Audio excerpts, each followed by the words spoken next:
I'm very honored to be here. First of all, I want to thank the security for showing up. It's a lot of FAMU rattlers in here, so make sure you get us out of here so we can get to September.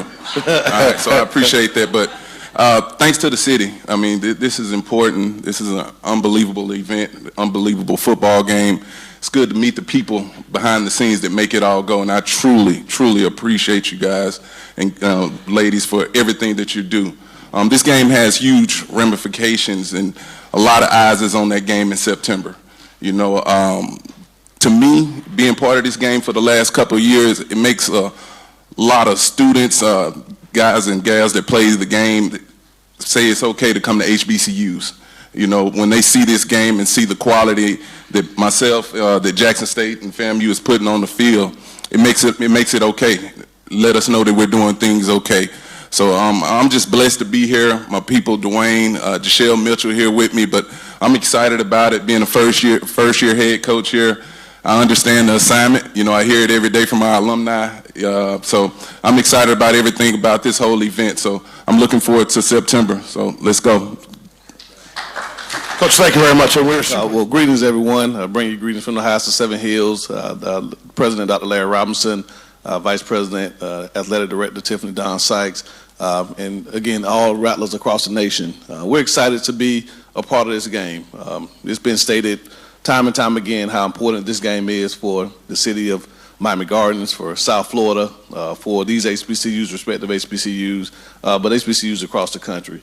You know, as a product of HBCU grads, I know what an HBCU education can do. And again, the word that continues to spread throughout not only South Florida, but throughout this great state and throughout this country, again, is why this game is taking place. A lot of the focus, obviously, is on the football game. We've talked about the ramifications of this game. The last 2 years, the winner of this game has gone on to represent the SWAC in the Celebration Bowl. Unfortunately, that has not been Florida A&M, and you know, but those have been our only 2 losses in the last 2 seasons in conference. And so again, it's a huge game. Again, 2 great football teams, 2 great fan bases, 2 great bands, 2 great just institutions overall. And what better place to showcase everything that is black excellence than Miami Gardens over at Hard Rock Stadium. So we're excited about the opportunity.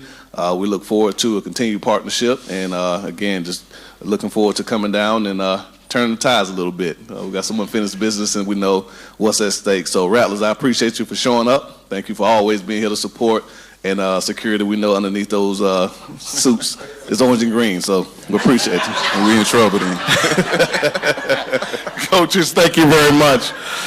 Time to open up our press conference and the question portion for reporters. There are microphones on each side. If you have questions, please stand and make your way to those particular microphones. If you have any questions for the game, please direct them at the coaches. If you have event and or partnership questions, Ms. Bullock, I'm sure will be able to answer those for you. I know we have a question or 2 coming from Facebook as well, but if we're ready to go, then we have some questions. Please step to the mic. Hello, my question, can you hear me? Okay, my question is a general one, so I guess Ms. Bullock would be probably the best one to answer, but is there ever going to be a time when other HBCUs are represented in the Classic? I speak as a bitter Howard Bison after reading the press kit and seeing what happened in the first game. So that's a tough room to answer this question. Can we speak like off? You know? Absolutely. But I will say that our ultimate goal, yes, as the game progresses throughout the years, is to assist as many HBCUs as possible. Yes, so that is the goal. And you'll be happy to know that this year we have some Howard Bison that are being represented. So Lynn Whitfield, who is I think, 4th-year generation Bison, will be at the Commissioner's Welcome Reception and Luncheon. And we have a couple other Howard alums. You'll be happy for this weekend, this year.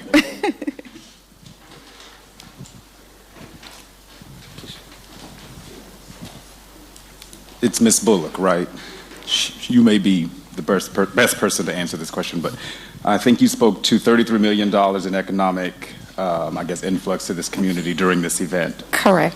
And 9,000 jobs supported, and you said $2 million to participate in colleges. Correct. Is there any concern that any of that will be impacted because of what is happening here in the state of Florida when it comes to legislation, the NAACP urging folks not to come to the state of Florida because of their blackness and their LGBTQIA plusness, and what those ramifications may be as it relates to this particular event, specifically because this is two HBCUs coming to the largest black community in the state of Florida that Ms. Suggs has dubbed the capital of sports. So I was actually asked that question earlier. And yes, so this game, thank you. This game has, we're going into year 3, and this game has been very impactful for our community. What I explained to someone earlier was that the history of the Orange Blossom Classic, dating back to 1933, has and will always be celebrating our institutions when others have not. That is where we started, and that is what we will continue to do. So my encouragement to everyone who is a fan, who understands the importance and the significance and the history of not just FAMU and JSU, but the Classic and HBCUs as a whole, is to continue to support that, and support that with your presence, support that knowing that we are supporting students, we're supporting student athletes, we're supporting our institutions, and we're supporting our community. So that economic impact and the 9,000 jobs that I mentioned earlier is all reflective of the majority of those being small minority-owned businesses. So we don't want to lose that momentum. We did something really spectacular by bringing over 30,000 people year 1, just coming off of a pandemic, knowing that we needed that financial infusion. And so we don't want to stop that momentum. We want people to understand that you spend your dollars where your dollars are welcomed and where they're appreciated. And coming here, as you said, in the largest black city is what you're doing when you are here for the Orange Blossom Classic. Do you think that will be maintained as a follow-up, as a result of what's going on? Yes, absolutely. And I believe if you heard how these rattlers reacted in here today, I don't think they're going to slow down. And I think JSU is going to come out and support TC after they just heard how these rattlers acted today. Thank you. Ms. Suggs, just in the way of follow-up, you spoke about this capital, this particular place, this community. Did any of this legislative talk and policy talk come up in discussions when it came to organizing and keeping and maintaining this event here? And then going forward, do you think it will be an issue going forward? No. Succinctly. Thank you.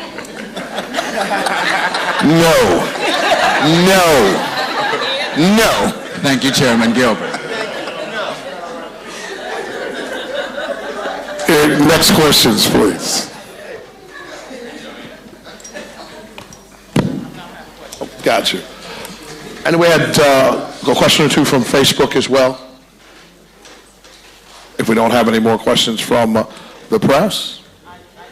We do. Madam. Just got to get across this. Okay. So my question is geared more towards either one of you all. The impact of popularity because of so much attention that has been brought to HBCUs by concerted efforts, and what that feels like. And I specifically speak first to you, Coach Taylor, because you stepped into some shoes, and someone mentioned Deion Sanders. Clearly, he raised the bar. What did that feel like to step into those shoes? I saw your records. Winner, you have been, from North Carolina Central to Jackson State, even you're playing. Mm-hmm. But what did it feel like to step into the shoes when Deion Sanders raised the bar, not just for Jackson State, but HBCUs across the board? And let me share why I say that. I was in New Orleans, Louisiana. I saw a Jackson State University bus pull up for a baseball team and was excited. Oh my God, that's how I felt. Mm-hmm. I'm not the only one feeling like that.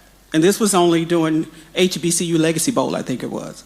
And so if I'm feeling like that, everyone else is on the popularity. How does that feel to you? I mean, it feels good, but I think, first of all, in this post-prime era, I'm going to say it like that, it's always been an expectation at HBCUs. I attended Jackson State, and it was the man to win when I played there, growing up as a child going to those games.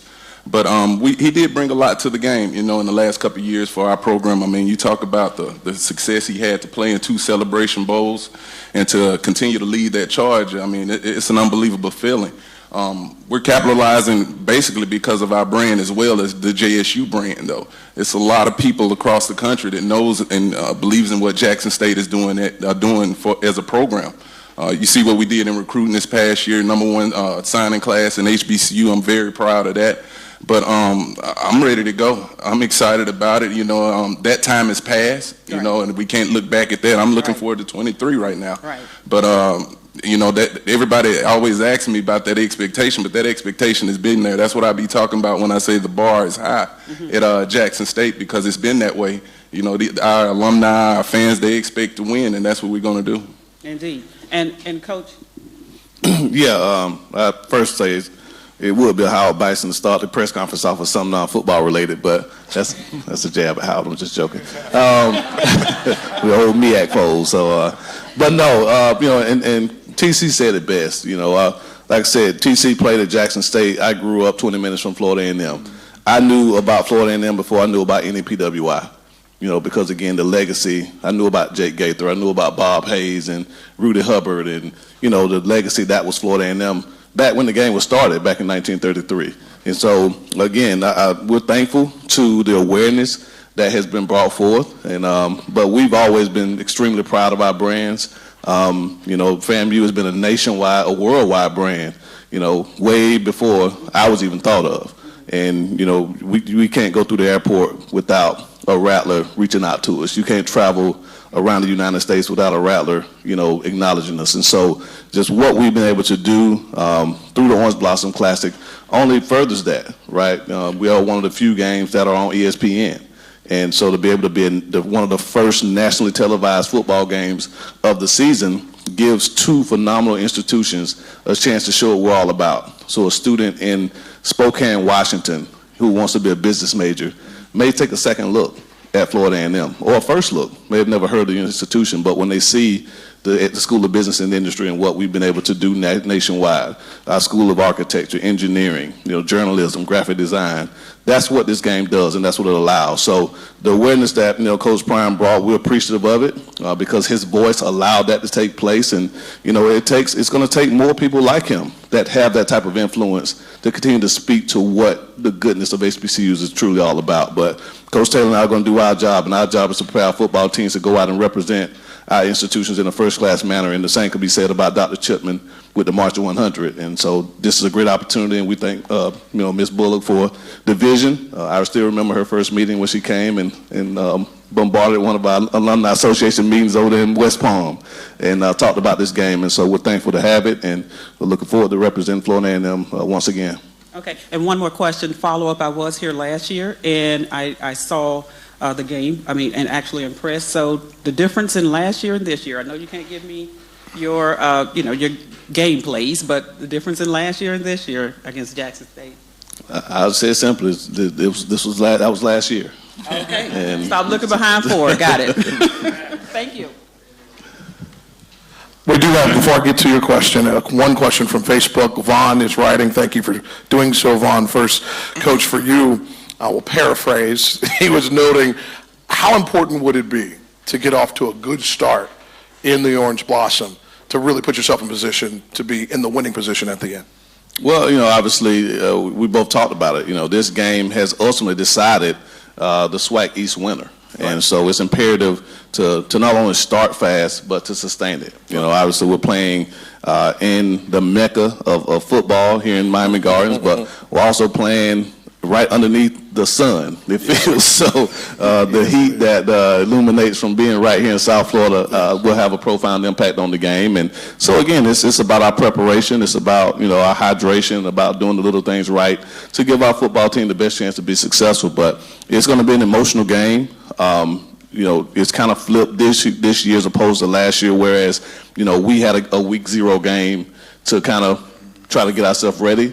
This year, Jackson State has a week 0 game. So, again, the dynamics have changed just a little bit, but the team that's the most prepared, the team that can, control our emotions and just play the way that we've been coached to play will have the best chance. But, yeah, starting fast is definitely very, very important in this type of football game. Ron's question for you, Coach Taylor, was more of the idea of having that head coach headset on. While it won't be the first game, it'll be the first classic for you in that space, and how you anticipate that. I look forward to it. I'm excited about it. I tell people all the time, I've been preparing for this moment for a while to be a head coach. That's why I was able to hit the ground rolling, but I'm excited about it. I don't think nobody else will be announced as the head coach from here to now until that time, so I got to be ready to go. Like Coach said, we open up week 0 with Buddy Pugh and South Carolina State, a great program, and then we come down here to face Coach Simmons and those Rattlers that's up in here in the house. So I got to be ready to go. It's big shoes to fill, and I'm excited about it. Awesome. Yeah. Oh, okay. Hello. So this question is for Ashley Bell. So I have 2 questions. So the first one is, why is it so important to support and partner with the OBC? Thank you for the question. First off, it starts with this is a great place to come for our market. We think that you have a lot of black professionals here. You have a great town like Miami Gardens has had great leadership for a long time. We see an opportunity here to offer a service, which is to help close the racial wealth gap in this country. We live in a country where 43% of black people own a home and 76% of white people own a home, and there is the gap. And so for us, when we can come out and give an NIL deal to Isaiah Land at Florida A&M and have him do a commercial for us saying that I want people in my neighborhood where I grew up to own a home at 26 instead of the average age of a black person owning a home is 48. So when we talk about creating generational wealth earlier, it starts with students, but we also think there's an incredible opportunity here in South Florida to expand our brand. So are there programs in place to help close that disparity as far as building generational wealth? Like what kind of programs are in place to help with that process along the way? And that's what's great about partnering with OBC. This is going to be a great weekend. It's more than just a game. So you'll get an opportunity to interact with us, our financial literacy team.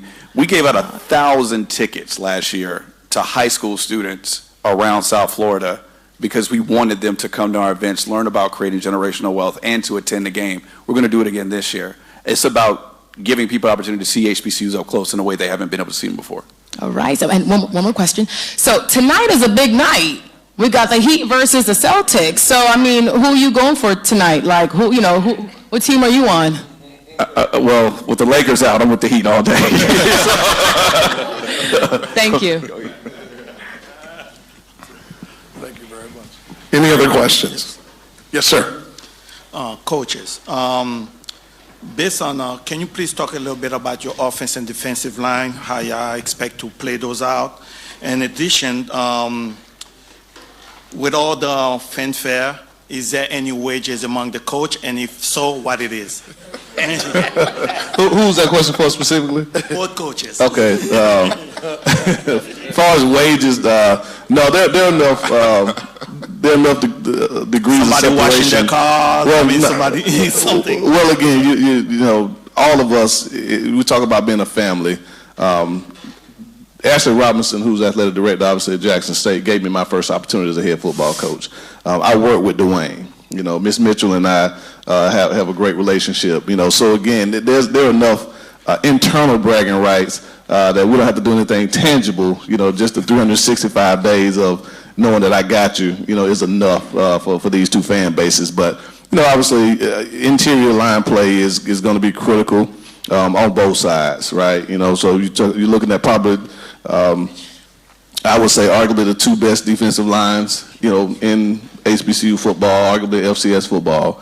The amount of tackles for loss, sacks over the last 2 years has been evident. I think both teams have finished top 5 nationally in tackles for loss and sacks in the last 2 years. And so on the flip side, that means our offensive lines have our hands full, right? And so just trying to do our best job to prepare them to protect the quarterback. Obviously, we both know how important that position is. So being able to affect the quarterback is going to be a huge advantage in this game, and which team is able to do it the best, I think, gives itself the best chance to come out victorious. Yeah, I think the D-line has been deciding factor on this game the last couple years. You look at last year, I think we had 5, 6 plus sacks coming from the D-line. I'm always big on those guys in the trenches about depth, though. When you can get about 10, 11, 12, 13 plus guys on each side of the ball, in a game like Coach was talking about, it's pretty hot out there, you know, throughout the day, and you're able to rotate them out and not skip a beat. I mean, that's always a plus. You know, even on the offensive line, you know, we expect to play probably anywhere from probably about 8, 9, 10 guys on the offensive side of the ball on the offensive line. So, you know, I think that game is decided in the trenches. You know, those big bodies, whichever one can be in the best condition, be hydrated, be ready to go on that day, you know, that team will win that football game. And I'm not going to speak on the betting part, you know. Leave that alone. It's always good to leave that alone. Any other questions? Seeing none, thank you for those questions, specifically our Facebook question from HBCU Game Day.